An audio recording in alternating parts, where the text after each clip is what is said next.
Have you ever walked into a room and suddenly forgotten why you came in? Or spent minutes searching for your glasses, only to realize they were sitting right on your head the whole time? You probably laughed it off. Maybe you said, it's just age. Asterisk. And maybe, just maybe, someone else told you the same thing. That forgetfulness, confusion, and those odd little mistakes, they're normal for someone your age. But what if they're not? What if the forgetfulness isn't just forgetfulness? What if the things you're brushing off as part of growing old are actually something more serious? Something silent, creeping in slowly, almost politely, without making a sound? This is not just another video about aging. This is a story. Your story. Or the story of someone you love.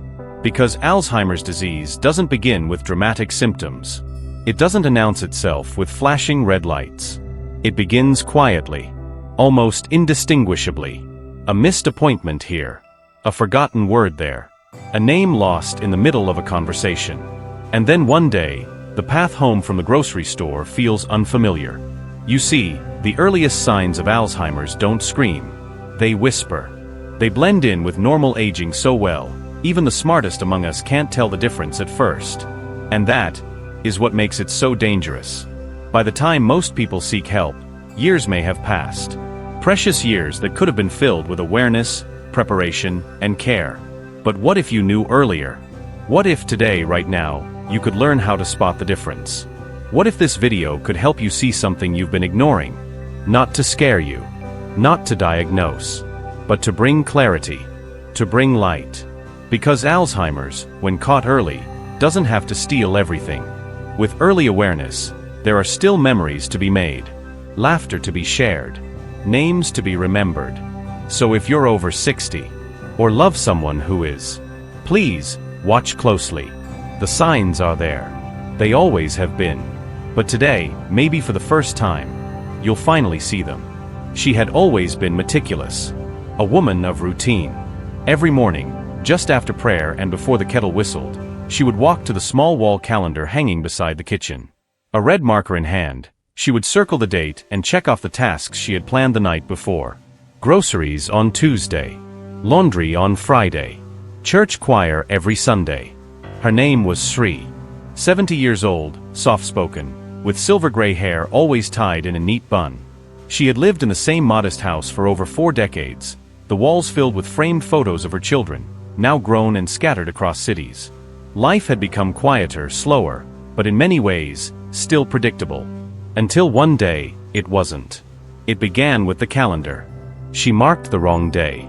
Not once, not twice, but often. Sometimes she would circle a Wednesday and call it Monday.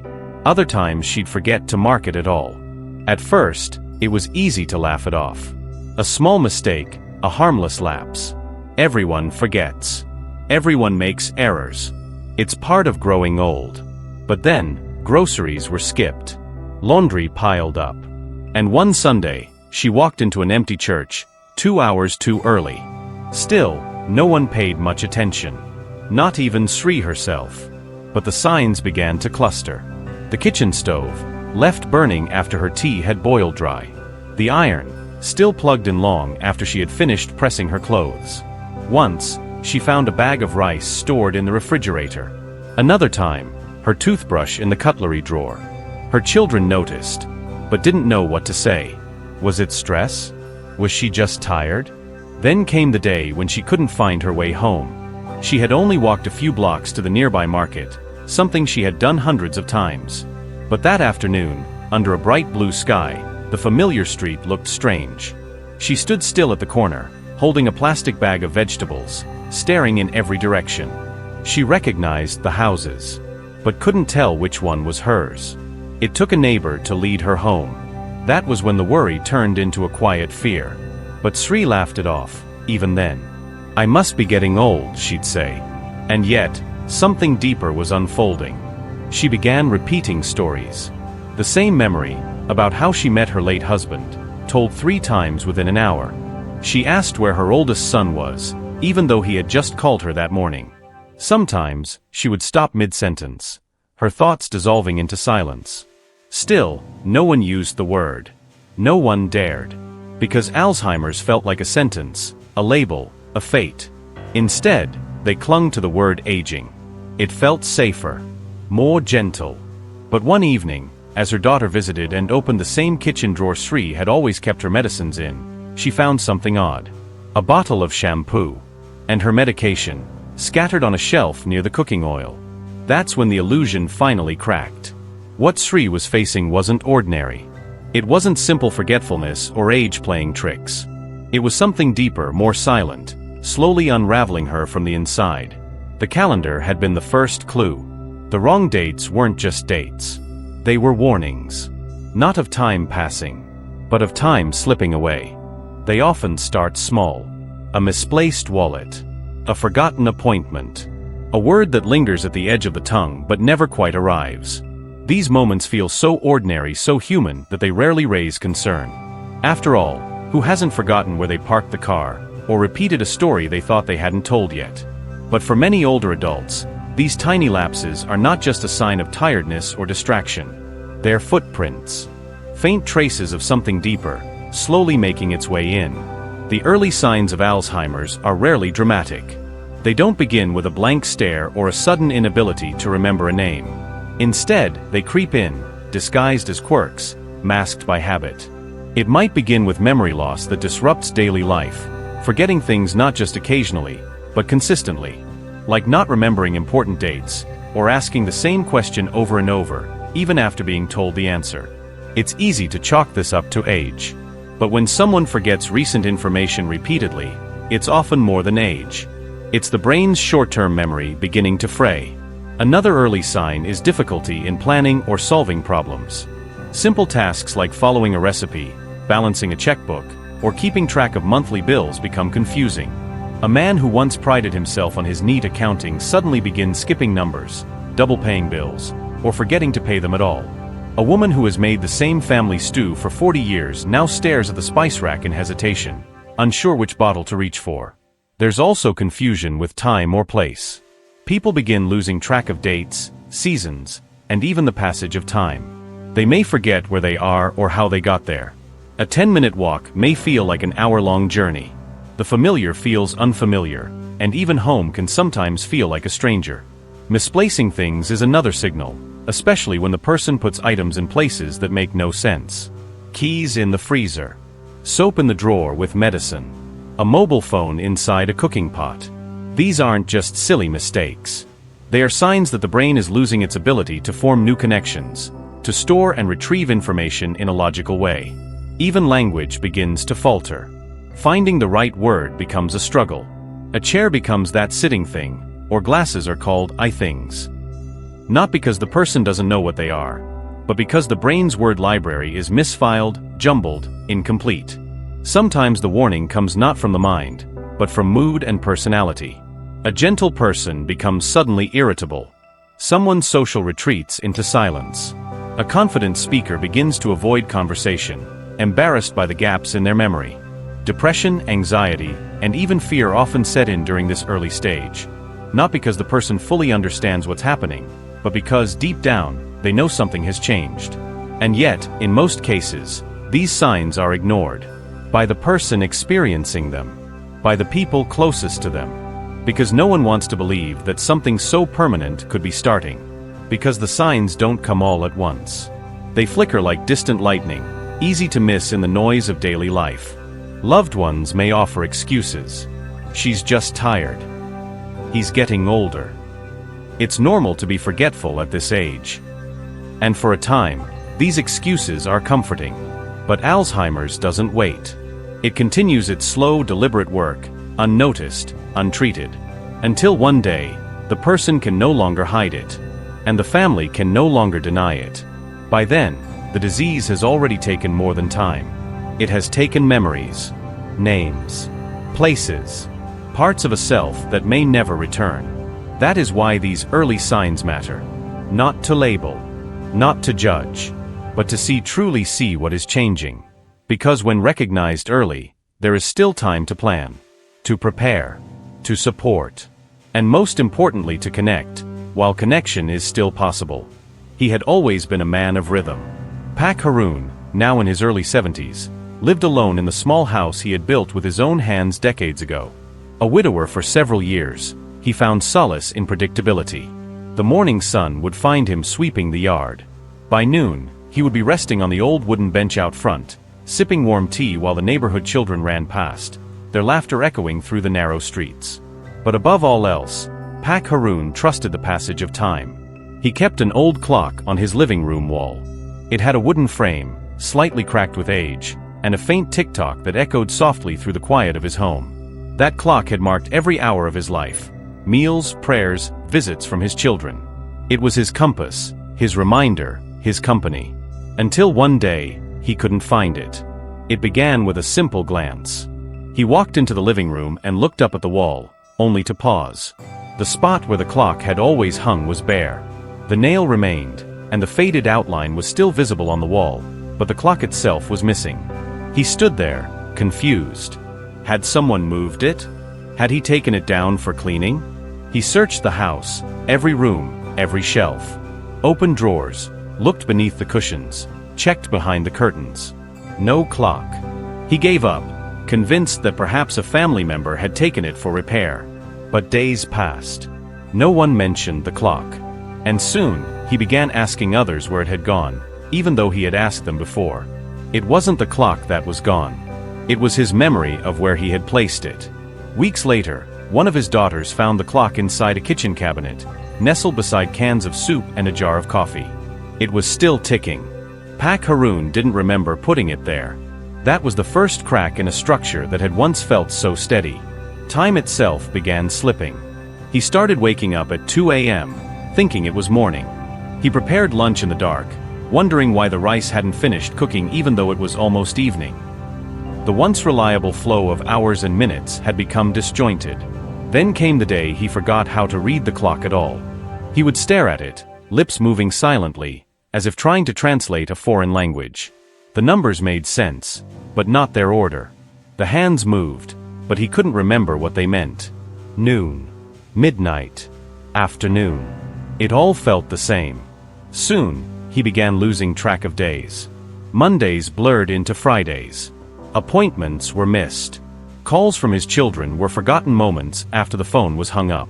And with the loss of time came a slow fading of space.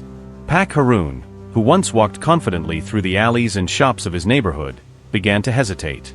He stood too long at intersections. He took wrong turns on streets he had known since childhood. One day, he found himself standing in front of his own home, uncertain if it was the right house. He stared at the door, at the potted plant beside it, at the welcome mat, but something didn't feel familiar. He stood there for 10 minutes before a neighbor approached and gently guided him inside. It wasn't just memory that was fading. It was orientation, recognition, safety. And still, he smiled through it. He said he was just tired. That the clock had probably been broken anyway. That the streets had changed too much to recognize. But the truth was simpler and heavier. Alzheimer's was taking hold. And it had begun by stealing his sense of time. That old clock, hidden away in the cabinet, became a symbol. Not of forgetfulness, but of what was being lost piece by piece. Pak Haroon didn't just lose track of hours. He was beginning to lose track of life as he knew it. There is a certain comfort in denial. It wraps around the mind like a warm blanket, shielding it from truths too sharp to face. When someone you love begins to change, slowly, subtly, it's easier to make excuses. Easier to say, asterisk, it's just age. Asterisk. Easier to believe, asterisk, it's nothing serious. Asterisk. But time, when dealing with Alzheimer's, is not a gentle companion. Time, when left unchecked, becomes the thief. And delay becomes the accomplice. Many families wait. They wait through the first signs, the repeated questions, the missing names, the confusion over dates. They wait because the signs seem too small to matter. They wait because they don't want to cause alarm. They wait because they are afraid of what they might hear. But every day that passes in silence allows the disease to grow louder. In the early stages, the brain is still fighting back. There are still healthy connections, still islands of clarity within the fog. This is the moment, this narrow, precious window, when something can be done. No, not a cure. Not yet. But action. support, structure, safety. When Alzheimer's is detected early, families can prepare. They can adjust routines. They can manage medications, plan for legal and financial matters, and most importantly, preserve the dignity of the person they love. They can talk, while conversation is still possible. They can capture memories, while memories still remain. They can build support, before the burden becomes too heavy to carry alone. But when detection is delayed, when denial stretches across months or years, the consequences are far more devastating. There is a woman who burned her kitchen because she forgot the stove was still on. She had always been a careful cook. But Alzheimer's stole the link between her instinct and her actions. There is a man who wandered into traffic because he forgot how crosswalks worked. He had always followed the rules. But Alzheimer's made the world unfamiliar, even dangerous. There are families who fought, angrily, bitterly, because they didn't understand why their parent was acting difficult. Why they lashed out, or refused help, or cried over nothing. They didn't know it was the disease speaking. And by the time they did, the regret had already set in. Alzheimer's does not wait for readiness. It does not pause while you decide how to respond. That's why early detection matters. It's not about labeling someone. It's about protecting them.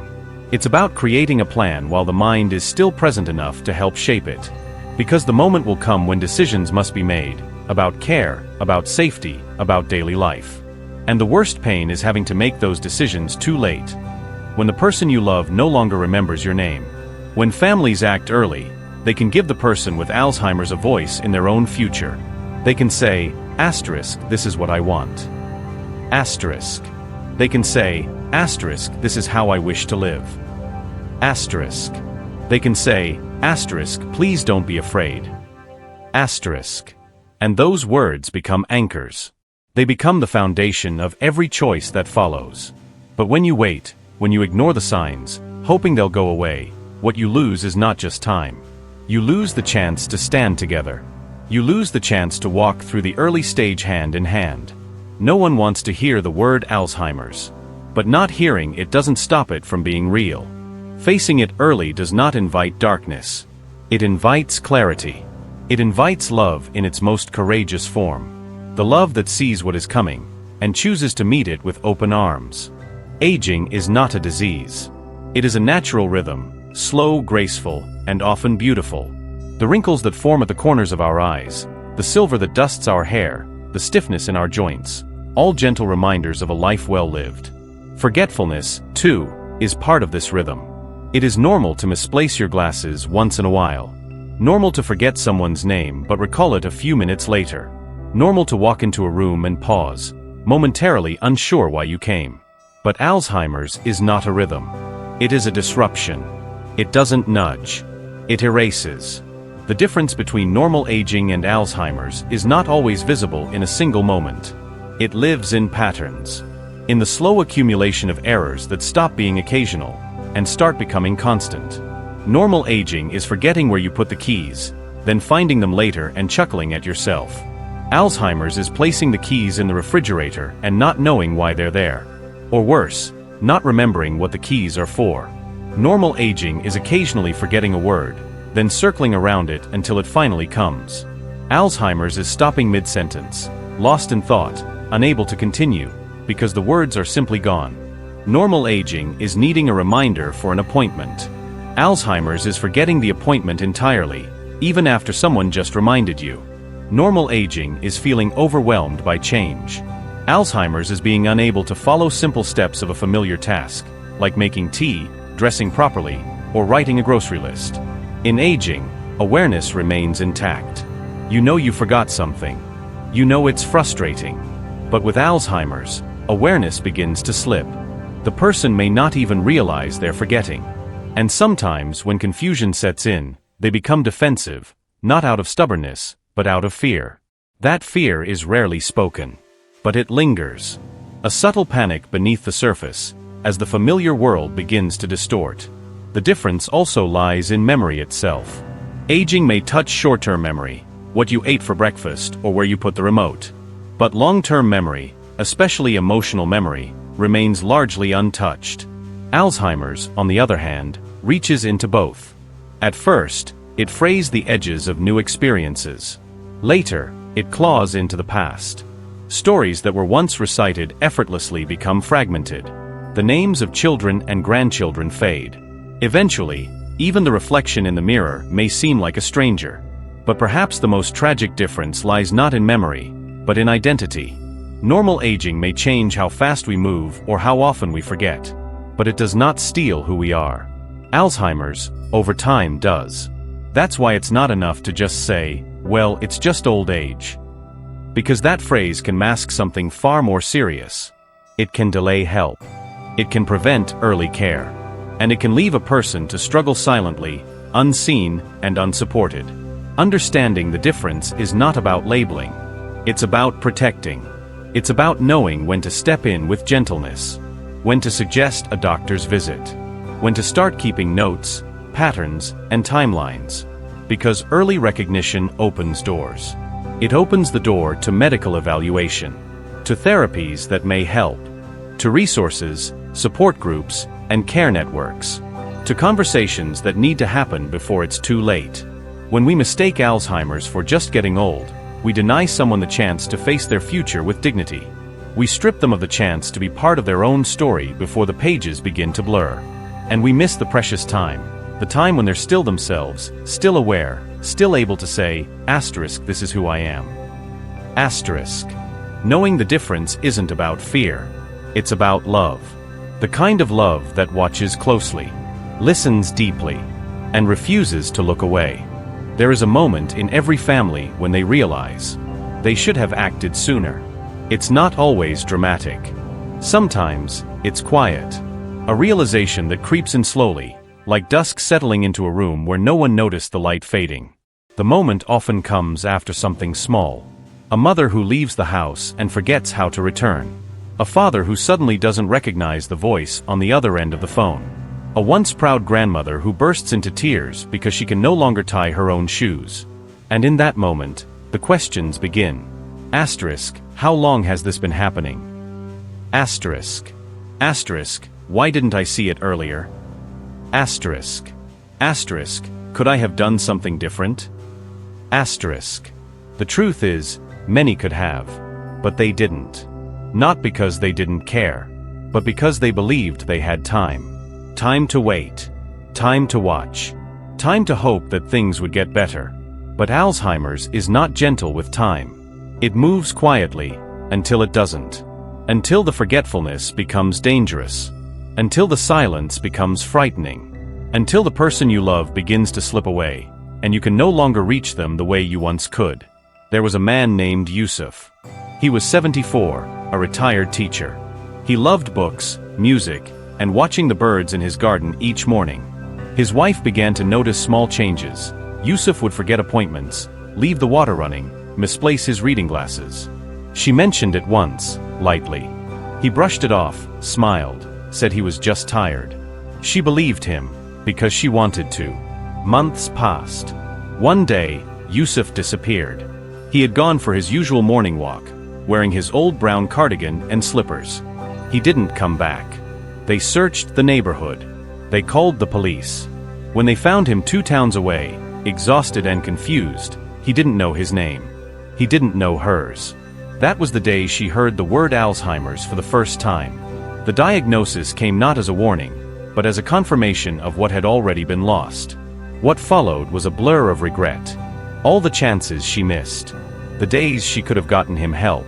The signs she had explained away. If only she had acted earlier. If only someone had told her what to look for. If only.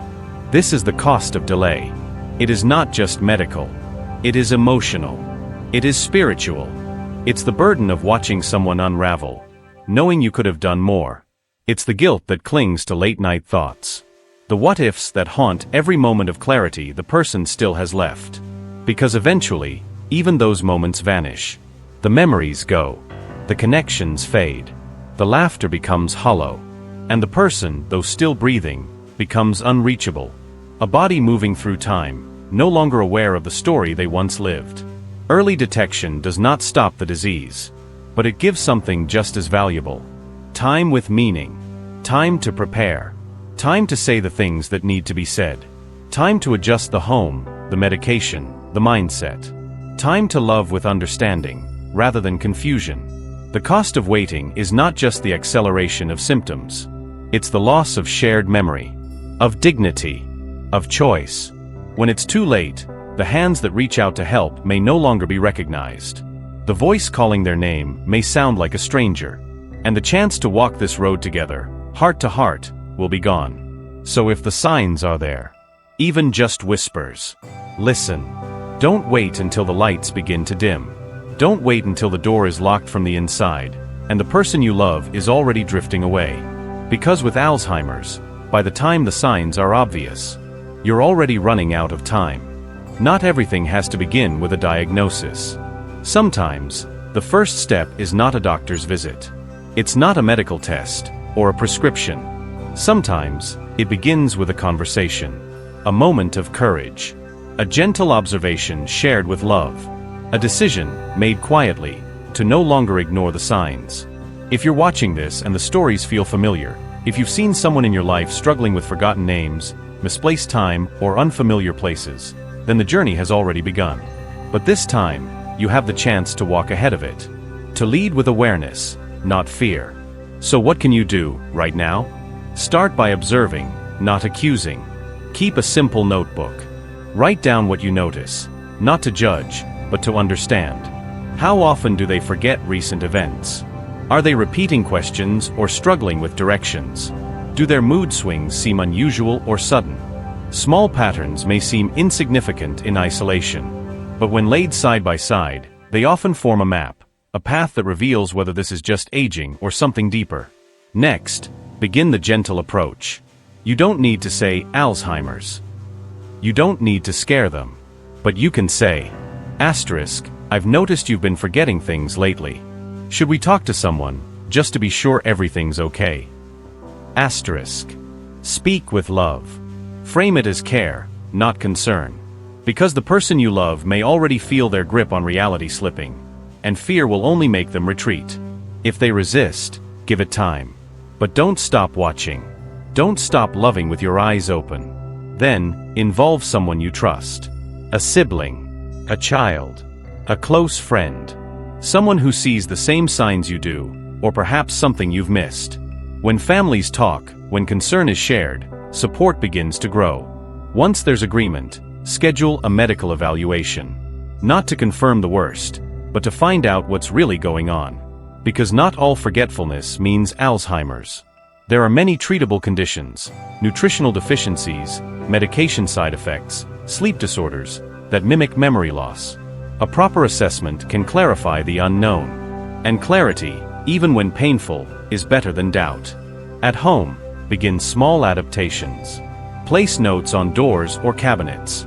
Use a large print calendar in a central place. Establish daily routines, meals, walks, medications, rest, so the person feels grounded in a predictable rhythm. Start limiting risks quietly, locking away sharp tools, adjusting stove settings, ensuring doors are secure at night. None of this has to feel like punishment. It's protection. It's love made visible. And most importantly, don't carry it alone. There are communities, support groups, online forums, helplines. There are others walking the same road, who will understand your questions, your fatigue, your heartbreak, without needing an explanation. You may feel tempted to be the silent hero, to carry it all for the sake of pride, or dignity, or culture. But no one can do this alone. And you don't have to. Each small action you take today creates a safer, kinder tomorrow. Not just for the person facing memory loss, but for you too. Because Alzheimer's does not just affect one person. It ripples through families, homes, and generations. And every day you spend pretending it isn't happening is a day you could have used to build peace, structure, and support.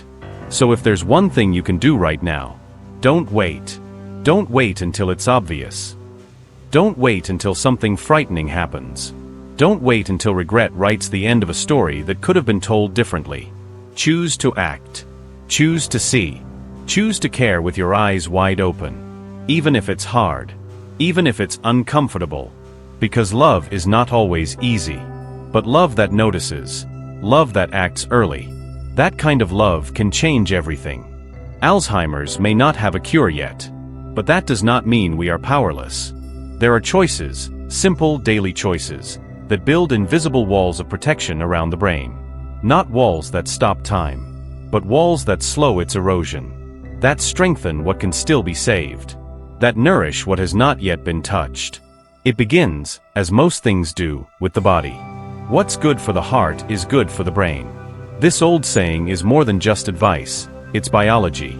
A healthy heart pumps oxygen-rich blood through the veins and into the deepest folds of the brain. Each beat is a silent delivery of life. But when the heart is weak, when the blood is thick with sugar or pressure is too high, the brain suffers in silence. That's why exercise matters. Not to build muscle or burn calories, but to keep the river flowing. Even a 30-minute walk each day, around the garden, the block, or inside the house, can spark new energy in aging cells. Movement is memory. Movement reminds the body that it is still alive. Then there is food. The brain is an organ, but it eats like a king. It needs nutrients, antioxidants, healthy fats. It thrives on leafy greens, berries, nuts, olive oil, fish rich in omega-3. These foods don't just fuel the brain. They protect it from inflammation, from decay, from the slow rust of neglect. Contrast that with sugar-saturated fats, processed snacks, the slow poison of convenience. They cloud the mind, dull the senses, and over time, contribute to cognitive decline. But food is not just about prevention. It's about connection. Cooking meals together. Sitting down for dinner with family. Sharing fruits instead of forgetting lunch. Even these small rituals become anchors for memory. Then there is mental activity, the workout no one sees. Reading. Puzzles. Learning a new language, even in old age. Playing a musical instrument. Writing stories, even if no one will read them. Every time we ask the brain to reach, it stretches. Every time we feed it new information, we remind it to grow. Neuroplasticity, the brain's ability to form new connections, doesn't disappear with age. It just waits to be challenged. Even something as simple as changing routines, brushing teeth with the opposite hand, taking a new path to the market, memorizing a short poem, can spark new neural paths. Then there's sleep, the most underrated medicine of all. When we sleep, the brain repairs itself. It clears waste, organizes memories, consolidates learning. Without enough sleep, confusion grows. Without restful sleep, the brain becomes foggy, slow, forgetful, not from age, but from exhaustion. That's why a proper sleep routine, especially for the elderly, is not a luxury. It's a necessity. Lastly, and perhaps most powerful of all, is connection. Isolation is a silent killer. Loneliness accelerates decline more than most people realize. When elders are left alone, day after day, year after year, their world shrinks. Conversation disappears. Stimulation dies. Memory fades. But when they are surrounded by warmth, by people, laughter, purpose, something lights up inside. The mind stays alert. The spirit stays awake. That's why community centers, senior clubs, regular family visits, even pet companionship, are more powerful than any pill. Not because they fix memory, but because they keep the person behind the memory alive. So yes, lifestyle can make a difference. It may not stop Alzheimer's, but it can slow it. It can delay it. It can soften its grip. And sometimes that delay, that extra year of clarity, that extra moment of recognition, of holding a grandchild's hand and still remembering their name, that is everything. In every story of Alzheimer's, there is always another story. One that lives in the background. One that breathes quietly beside the one who is forgetting. It is the story of the caregiver. They are often not trained, not prepared, not even aware of what they are about to face. They begin, usually, with love. A daughter noticing her mother's confusion. A husband watching his wife forget their morning routine. A friend who offers to help, just for a little while. And before they realize it, they become the memory. They remember where the pills are. They remember the appointments. They remember the way home, the stories, the names of the grandchildren. Because the one they love can't anymore. They become the alarm clock, the cook, the driver, the nurse, the translator, the protector. They become the wall that holds back the storm. And no one sees them fall apart. Because caregivers don't get sick days. They don't get applause. They don't always get sleep. They carry the grief of someone who is still alive. They grieve in pieces, each forgotten face, each lost moment, each time their loved one stares back with eyes that no longer recognize them. It is a grief without funeral. A mourning that repeats itself every day. Some caregivers wake up before dawn to prepare breakfast for a parent who may not even eat. They clean accidents. They soothe confusion. They calm violent outbursts that come from nowhere, and hold the hand of someone who, just a few years ago, used to comfort them. And still they go on. Because love doesn't stop when memory fades. Because duty, once embraced, becomes a kind of vow. But that love, when stretched too thin, breaks silently. Caregiver burnout is real. It doesn't arrive with a bang, but with a slow unraveling. Fatigue, isolation, depression, guilt for feeling overwhelmed, shame for wanting a break, fear of what will happen if they take one. Some forget their own medical checkups. Some lose their jobs. Some lose their marriages. Some lose themselves. And yet, they rarely complain. Because the person they're caring for can't do it alone. Because no one else has stepped in. Because deep down, they believe they must. But here's the truth no one tells them. You cannot pour from an empty cup. You cannot care for someone else if you have forgotten to care for yourself. Caregivers need rest. They need help. They need permission to pause, without guilt. They need space to breathe, cry, laugh, and even mourn. They need to be reminded, you are doing enough. You are not alone. Support groups, respite care, home visit programs, mental health counseling, even a friend who calls once a week just to ask, how are you holding up? These are not luxuries. They are lifelines. Because without support, the caregiver falls. And when they do, the person with Alzheimer's suffers even more. Caring for someone with memory loss is not just about preserving their dignity. It's about preserving yours too. You are not selfish for asking for help. You are not weak for needing rest. You are human. So if you are a caregiver, please, take this to heart. Your presence is powerful. Your patience is sacred. Your exhaustion is valid. And your health, your mental, emotional, and physical well-being, matters just as much as the person you're caring for. Because this story is yours too. And you deserve to be remembered. Even by those who no longer can. Not all things are lost at once. Even when memory begins to slip. When names fall away. When days blur together. When the past becomes tangled with the present. There are still moments. And moments, no matter how fleeting, can still be beautiful. There is still the warmth of a hand held. Still the calm that comes from a familiar song. Still the way the sun filters through a curtain, just like it used to. Still a smile that flickers across the face for reasons no one fully understands. Even in the late stages of Alzheimer's, something remains. Touch. Emotion. The presence of love. The brain may lose language, but the heart remembers rhythm. The mind may forget names, but the soul recognizes kindness. Sometimes, it is in the smallest gestures that meaning returns. A wife humming the lullaby her husband once sang to their children.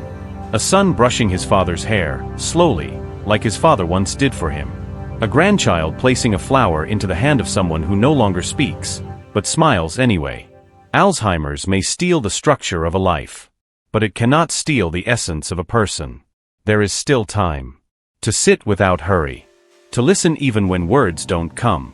To be present without needing to fix anything. There is still time. To capture the beauty of what is, instead of mourning what was. So often, we chase memories like they are the only proof of life. But sometimes, it's the quiet companionship, the silence shared in a room, the soft laughter that emerges from nowhere. That proves something deeper. That connection doesn't always need memory. Sometimes, it only needs presence. There will be grief. There will be days when you feel like everything has already ended. But it hasn't. As long as there is breath. As long as there is heartbeat. As long as there is one more sunrise. There is time. Time to say, I'm here. Time to say, I love you.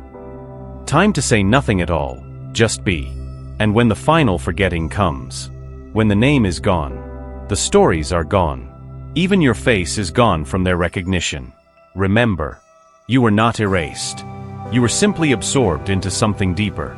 You became a feeling, a safe space, a familiar warmth that words can no longer hold, but the soul still clings to. This is not a story of endings. It is a story of what remains, of resilience, of gentleness, of choosing to stay, even when you are no longer remembered, because that choice, to keep showing up, to keep holding on, is what makes you unforgettable. And for the one who forgets, your love becomes the only thing left that still makes sense. So to everyone walking this road, to every caregiver, spouse, sibling, friend, know this. You are not walking into darkness. You are carrying the light. And even when the path narrows, even when the signs disappear, even when the one you love no longer knows the way, you will remember. And that remembering, your strength, your tenderness, your decision to keep loving through the forgetting, is what turns this painful journey into something sacred. There is still time. And what you do with it can change everything. If this story reminded you of someone you love, don't keep it to yourself. Share it. Talk about it. Begin the conversation that might just change a life. Because when it comes to Alzheimer's, time matters. Awareness matters. And love, shown early, means everything. If this video helped you see more clearly, please help someone else by clicking like, sharing, and subscribing. Someone out there may be searching for these very words.